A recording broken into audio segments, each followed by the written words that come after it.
Bet nu jau 130 gadus šīs citu skatījumā dīvainās izdarības tiek vērotas no administratīvās pakļautības centriem. Rajona centrs šeit ir Karatūze, bet 20 km attālo Ciemapadomes centru sauc Motorska. Kāds no turienes tā saucamās inteliģences viedokļiem? Kā viņi vēl tur teica? Viņi teica Čuhņā. Po Čuhonski учишь разговаривать сам. Tā ir Motorskas ārste? Jā, Motorskas, jā. Viņi teica, viņš kā jūs mācat viņu? Mācat pa krievisku. Lai viņš nesaprot pa latvisku. Viņš kā vajag mācīt pa latvisku.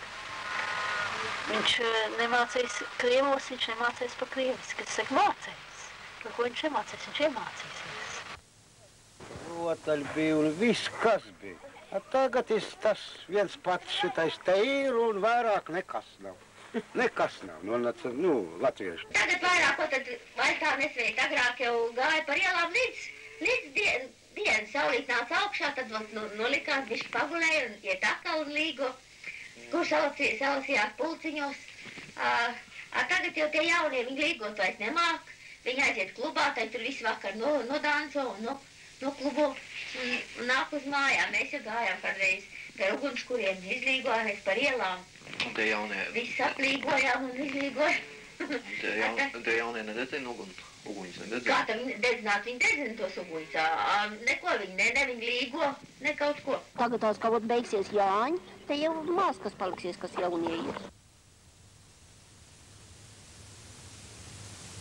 Jarmkaus, kā ir Baltau, kā te Matorskau. Visi ir latvieši. Un visi ir latvieši, visi no Bulāna aizbrauc. Nu, tur daudz maz varēja dzīvot, viņam jau vai te nav ko darīt. Tur jau bērni. Man ot tai pašlaik ir 9 mazbērni. Viņi neviens pats te nedzīvo. Viss ir prom. Tikai ot, ka skola beidzās, tautiņi atbrauc pa vasaru. Arī vairs nerunā latviski, ja? Nerunā, jā, nu šitie visi pa krieviski. Man bērni tad ir latvieši. Tas vīrs ir meitei latvieši.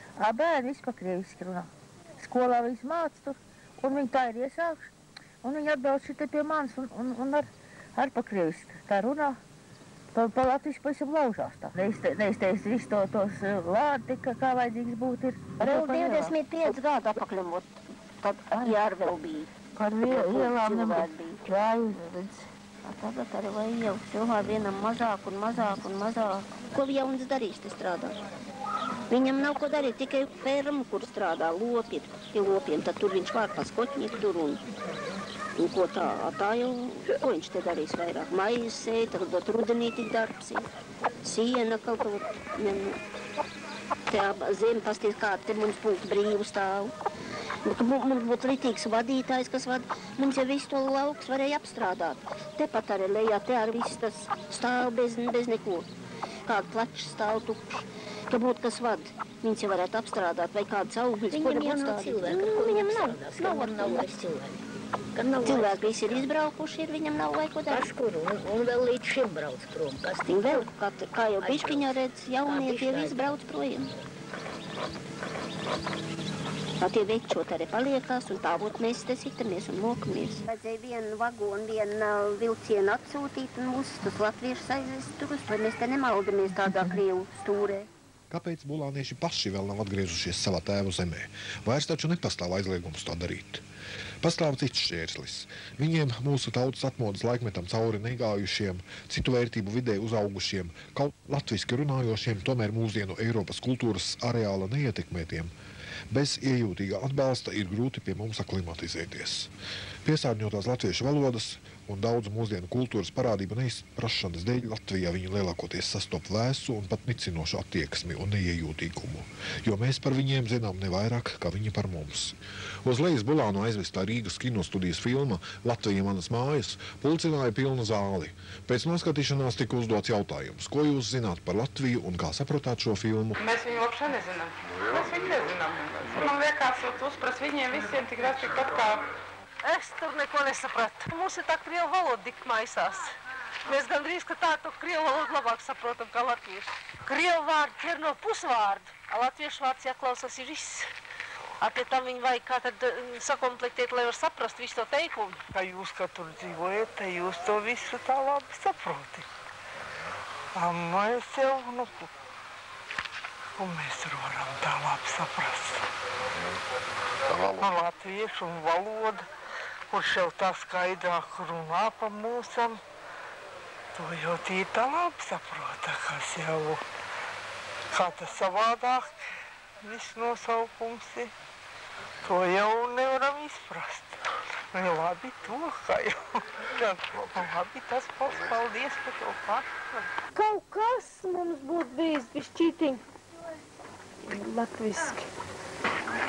Redz, vajag pa televizoru kaut ko tam mēs skatītamies.